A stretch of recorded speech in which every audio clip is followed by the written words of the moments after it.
والضحى والليل إذا سجى ما ودعك ربك وما قلى. Roger, your friend George took you and Roland to this mansion where people worshipped the demons. Mm-hmm. What was it like there? What kind of people were there? Well, it was a big surprise for me, as I kind of made up in my mind an idea that they were going to be rough-looking characters.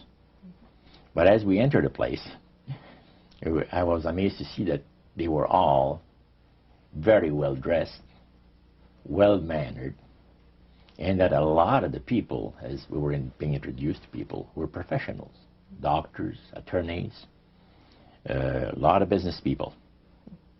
And see what they had a praise session to the gods, which is the spirit counselors, which are in charge of legions of spirits, of demon spirits. And they talk about what the Lord of their lives has done for them, because they call on particular spirits, like the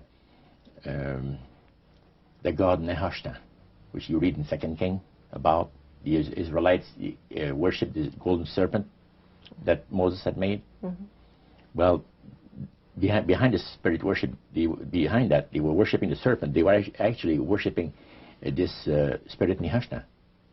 And the same spirit Nehushtan is, the priest was telling us, that the medical doctor that was telling us how he was making operations that had never been made before, because people had to be awake, have no feeling. He was able to, carry on the surgeries that had not been done before.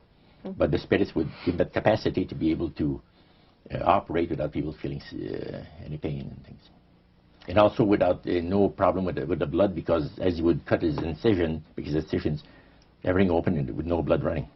Mm-hmm. So he could do the work that has not been done before.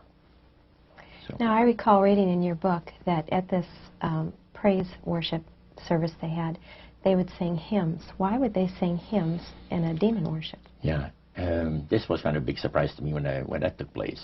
The priest said, "Hey, let's go down to the worship room of the gods and have a praise session, a singing session." So we go down there, and what did you think they pass around? Church hymnals, Christian church hymnals. And I couldn't believe this. I said, "What's his business?" So the priest says, "Well, now," he says, "for those of you that are new, let me tell you that this is the most feasible way," he says, "to please the spirits. It's to deride Christ and his people, and his church and all that." So they sing out of Christian hymnals. They didn't sing Christian words to the hymns, however. Well, they changed a lot of them. Mm-hmm. Yeah, and not for the good. It's a form of blasphemy. Yeah. Mm. Such as you see today in the rock music world. You see the entertainers, they have these crosses. Mm-hmm. The ladies got earrings, crosses. Mm-hmm. The guys got the cross. This is a form of blasphemy, a form of deriding Christ. You see. Spirits cause the people to do that, to find pleasure in wearing this type of emblem, which is the cross is the emblem of the crucifixion of Christ to the Christians. So what were your impressions the first time you went down into that worship room? Well, it was, we'd been there maybe half a dozen times, and the high priest told us after the meeting was over, he wanted to talk to us, my friend and I.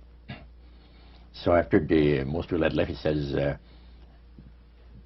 "The master of my life has revealed to me that it is time for you people to become acquainted with the worship room of the gods." Well, we started to move toward a beautiful grand staircase.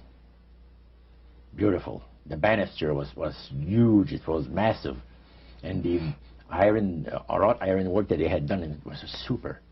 The beautiful decorations on the walls, the chandelier on the first landing. See, that was the first landing. You go down about 8 or 10 steps, and then you had the first landing. It was huge and beautiful. The light arrangement was the nicest I had ever seen in my life. when we got into this sanctuary area, it wasn't very brightly lit, but everything was well magnified.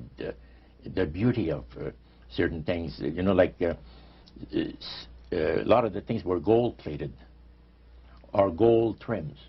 See, the little altars where they had the spirits that had materialized. They photographed them, and then they had paintings made of them. And there was probably about maybe 100 of those around the place. Sort of like a shrine? Yeah, and underneath there was a little altar where you have incense and things that they would use in their prayer sessions and things like that, devotions to certain spirits. And some of the objects in there, the priest said, were solid gold. It was a unique experience to see that. So how did you feel when you walked into that room? I felt that these people had power, and they had a lot of it. Did that attract you? Yes and no. You had mixed feelings about it? I had mixed feelings about it, yeah. Because to a certain extent, things looked so good and sounded so good to us. But you see, I'd been brought up in a Christian home where my parents had told us we were 8 children in the family, and especially the older ones, you know. My dad says, well, you know, if you get involved in wrongdoing, you're going to have to pay the price. There's always a cost for everything in this world. So this thought kept creeping to my mind. Just how far you go with these spirits before we start paying the price. See? So it made you just a little bit nervous.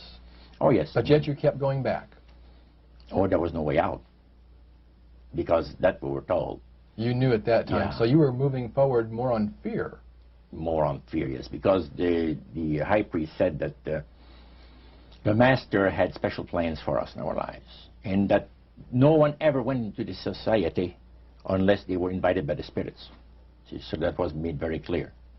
And he also expressed to us the danger, explained to us the danger of going against the will of the spirits. And he mentioned about this one man and his wife that live in a fireproof building in Montreal. The place burned right down within a minute. He was one of their members that had decided that, well, he wanted to think things over. He was not going to get initiated at a time that the spirit said he would like him to be initiated into the society. So in reality, Roger, you were chosen by high-powered demon spirits to be a part of their human, special, privileged group. You see, these people in Montreal, the society, like the priest mentioned, there's thousands of spirit worshippers in only different societies of spirit worshippers in this world. But he says, we are the elite. We know the real truth about the Master and his angels. And they are not hideous-looking beings. They are gorgeous creatures. And from the paintings that they had on the wall of the walls of that worship room, they were unique beings. Especially there was a painting full size, full-length painting of the fallen Lucifer above his altar.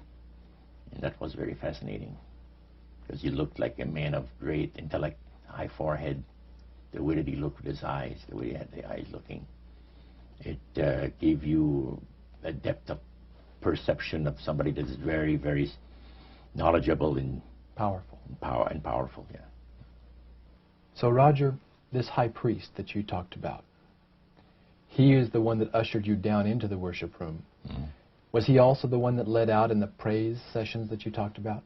Yes, and he had an assistant also, another priest. Okay. Now, when you would go to these praise sessions, what kinds of things happened at those sessions? Well, there's a lot of success stories. Positive mental attitude kinds of things? Well, yes, a lot of success stories. The masters has done this for me and that for me. I remember one lumber dealer, he had like half a dozen different operations in the province of Quebec, and everything that he touched seemed to turn to money. You know? And he was telling about it. And then there's this other person that was a clairvoyant that would work only for the wealthy people, only for the super wealthy. He says, I have the know-how, they have the means, let them pay. So he advised in business transactions.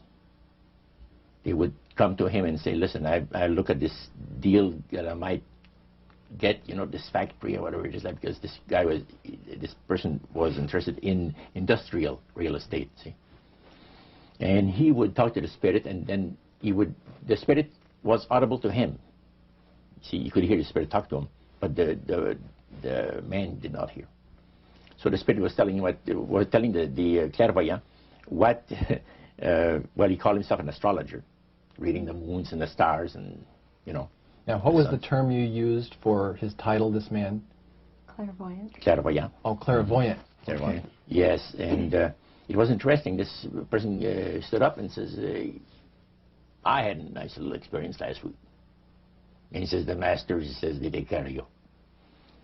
This lady and her husband brought him, to this astrologer, a bundle of money. They said, this is the deal that you... And he works at only on percentages. Only on percentages. He doesn't work for set amounts of money. Only percentages of what the people are going to make. So he said, they brought me a substantial amount of money. And they were very happy with it, and I thought it was very reasonable. But then my guide, spirit, says, ask them when they're going to give you the other $1,700 that is really yours. And he says to the folks, I would like to know now, before we leave here, when will you have the $1,700 to give me? That makes up my part of, you know, rightful part of the deal. The wife fainted, and the husband says, we'll have the money for you within 24 hours. So that was this type of praise session. So he was thanking the demons for helping him to know that. Oh, yeah. Mm-hmm. Even spirits, yeah. At what point did this demon worship start to affect you personally, Roger?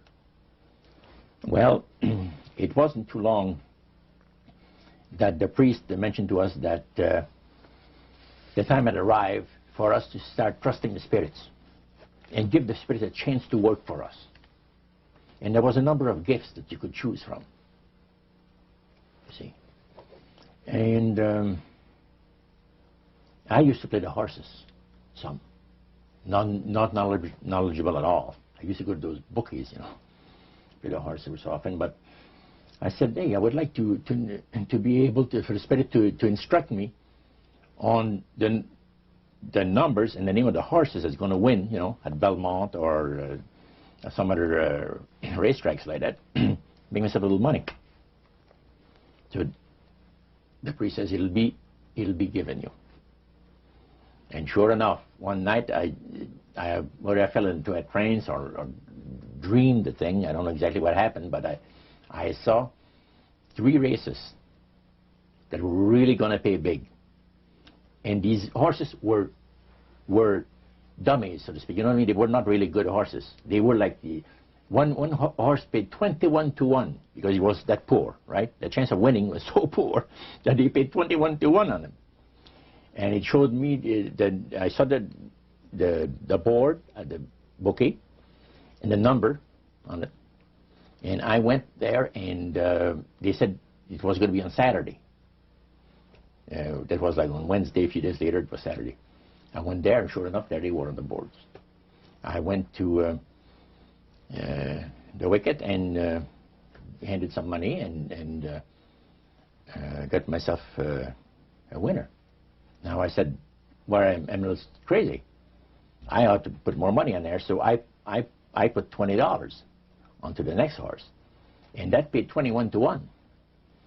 So you know, I left there with maybe $400 or $500 in my hands, and I started to do that. In this case, I went directly down to the finest men's shop on St. Catherine Street and bought myself a $200 suit.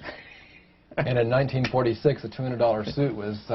In 1946, people used to work at the RCA Victor, where I had worked before I went to the Navy, for $18 a week. And the good earners were $75 to $50 to $75 per week, you know, for